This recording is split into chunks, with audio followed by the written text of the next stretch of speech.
कैसे हो दोस्तों। उम्मीद करता हूँ आप लोग बहुत अच्छे होंगे। मैं शिवम शुक्ला आपके अपने YouTube channel vision coach classes में स्वागत करता हूँ। तो हम लोग चैप्टर सेकंड की सारे डेरिवेशन सीख चुके हैं और आज हम उसके कुछ इंपॉर्टेंट फार्मूले जिनका डेरिवेशन हमने किया है उसको एक साथ लिख लेंगे ताकि न्यूमेरिकल लगाने में आप लोगों को आसानी हो। और आज हम एनसीईआरटी न्यूमेरिकल का सेकंड लेक्चर शुरू करने जा रहे हैं। तो यहाँ पर देखो सबसे पहले कुछ फार्मूले जो हमने लिखे हैं यहाँ ध्यान दो कि डेल्टा बी यानी विभवांतर बराबर होता है W एक्सटर्नल अपान Q0, यानी किसी Q0 आवेश को वैद्युत क्षेत्र में एक बिंदु से दूसरे बिंदु तक लाने में जो कार्य करना पड़ता है उसी को विभवांतर कहते हैं। विभव क्या होता है? आवेश को यानी Q0 आवेश को अनंत से लेकर आओ तो क्या होता है, अनंत से बिंदु P तक लाने में जो कार्य करना पड़ता है उसे हम कहते हैं W एक्सटर्नल अपान Q0। ये विभव का फार्मूला है, विभवांतर का फार्मूला। आप ध्यान दो, अगर कोई आवेश Q, जैसे मैंने मान लिया कोई आवेश Q है, इससे r दूरी पर एक बिंदु P है, यहाँ पर विभव ज्ञात करना है तो उसके लिए Br बराबर 1/4 Q/r। r क्या है? उस बिंदु से आवेश की दूरी है और Q क्या है? उसका उस आवेश का परिमाण है। अब यहाँ जान लो विद्युत द्विध्रुव के कारण, यहाँ पर देखो विद्युत द्विध्रुव के कारण किसी भी बिंदु पर वैद्युत विभव का जो सूत्र आता है B बराबर 1/4 P/r² cos theta. cos theta क्या है? cos थीटा r और p के बीच का कोण है, r और p के बीच का कोण है। अब यहाँ पर दो जब अच्छी स्थिति होता है तो p भी उधर ही होता है, r भी उधर ही होता है, तो थीटा बराबर 0 होता है, तब ये फार्मूला आता है cos 0 का मान 0। निरक्षीय स्थिति में क्या हो जाता है बेटा? थीटा बराबर 90 अंश हो जाता है। क्या हो जाता है बेटा? थीटा बराबर, और cos 90 का मान क्या हो जाता है? 0, इसलिए b का मान क्या आ जाता है? 0 आ जाता है। ये निरक्षीय स्थिति के लिए हो गया। अब ध्यान दो आप, डेल्टा b बराबर जब E एक समान हो, जब वैद्युत क्षेत्र क्या हो बेटा? एक समान, तो डेल्टा B बराबर क्या हो जाएगा? Minus delta E vector E dot vector delta R, ये होगा। अब जब E समान नहीं होगा तो ये इंटीग्रेशन का ये फार्मूला, यानी ये दोनों क्या है? वैद्युत विभव तथा वैद्युत क्षेत्र विभवांतर में संबंध बताता है। ठीक है, ये हमारा क्या है? तीनों एक्सिस पे x y z यानी 3D में वैद्युत अगर विभव दिया हो, वैद्युत क्षेत्र ज्ञात करना है तो उसके लिए ये फार्मूला है। समझ गए ना? तो इतना आप अच्छे से नोट कर लो, आगे और कुछ फार्मूलों का डिस्कशन करेंगे। गोलीय चालक वाला, हाँ गोलीय चालक। यहाँ पर ध्यान दो, समविभव पृष्ठ के लिए क्या होता है? मैंने कहा कि विभवांतर 0 होता है। क्या होता है? ऐसा क्यों? क्योंकि समविभव पृष्ठ ऐसा पृष्ठ होता है जिसके प्रत्येक बिंदु पर विभव समान होता है, तो विभवांतर 0 होगा। तो एक बिंदु से दूसरे बिंदु पर आवेश को ले जाने में भी किया गया कार्य क्या होगा? 0 होगा।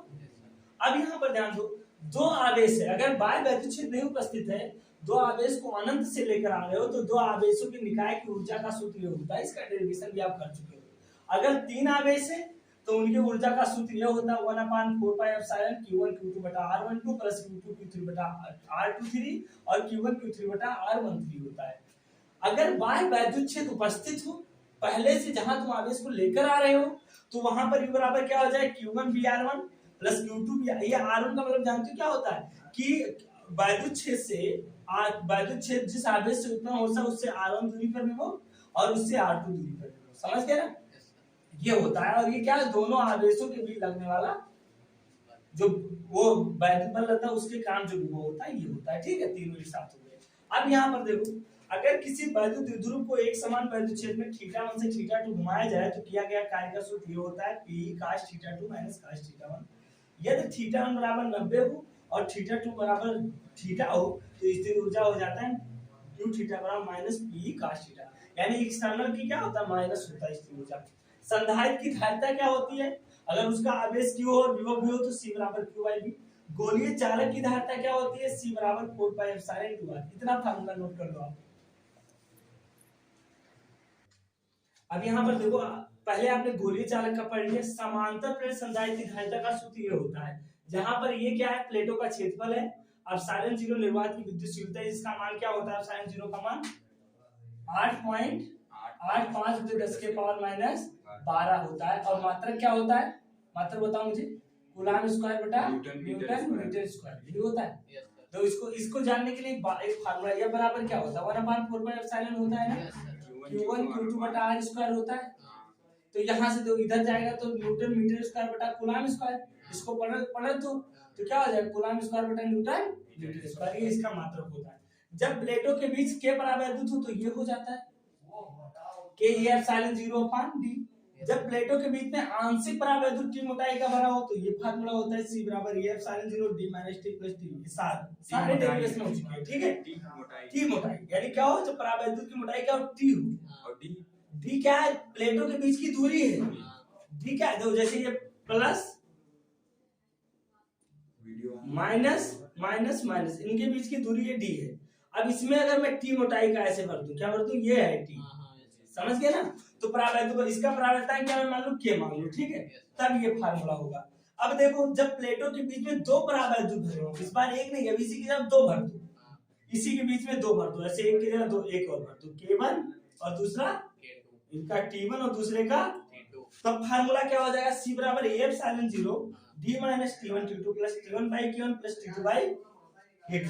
परावैद्युत का परिभाषा यही से निकाल सकते हो कि निर्वात में धारिता, जो माध्यम में धारिता तथा निर्वात में धारिता के अनुपात को क्या कहते हैं, उस माध्यम का परावैद्युत कहते हैं। समझ गए, तो इतना आप नोट कर लिए। हाँ, अब हमें क्या पढ़ना है इसमें, अब कौन सा फार्मूला बचा है, ऊर्जा, समांतर प्लेट संधारित्र की ऊर्जा क्या होती है, क्या होती है बेटा। तो संचित ऊर्जा का फार्मूला क्या होता है, खोखले गोले के कारण वैद्युत विभव का सूत्र नहीं है। अच्छा, खोखले गोले के कारण उसको भी लिखवा देते हैं, हाँ ठीक है। अच्छा ये बताओ समांतर प्लेट संधारित्र की, यहाँ ध्यान दो, समांतर प्लेट संधारित्र में जो संचित ऊर्जा होता है वो U बराबर हाफ CV² होता है।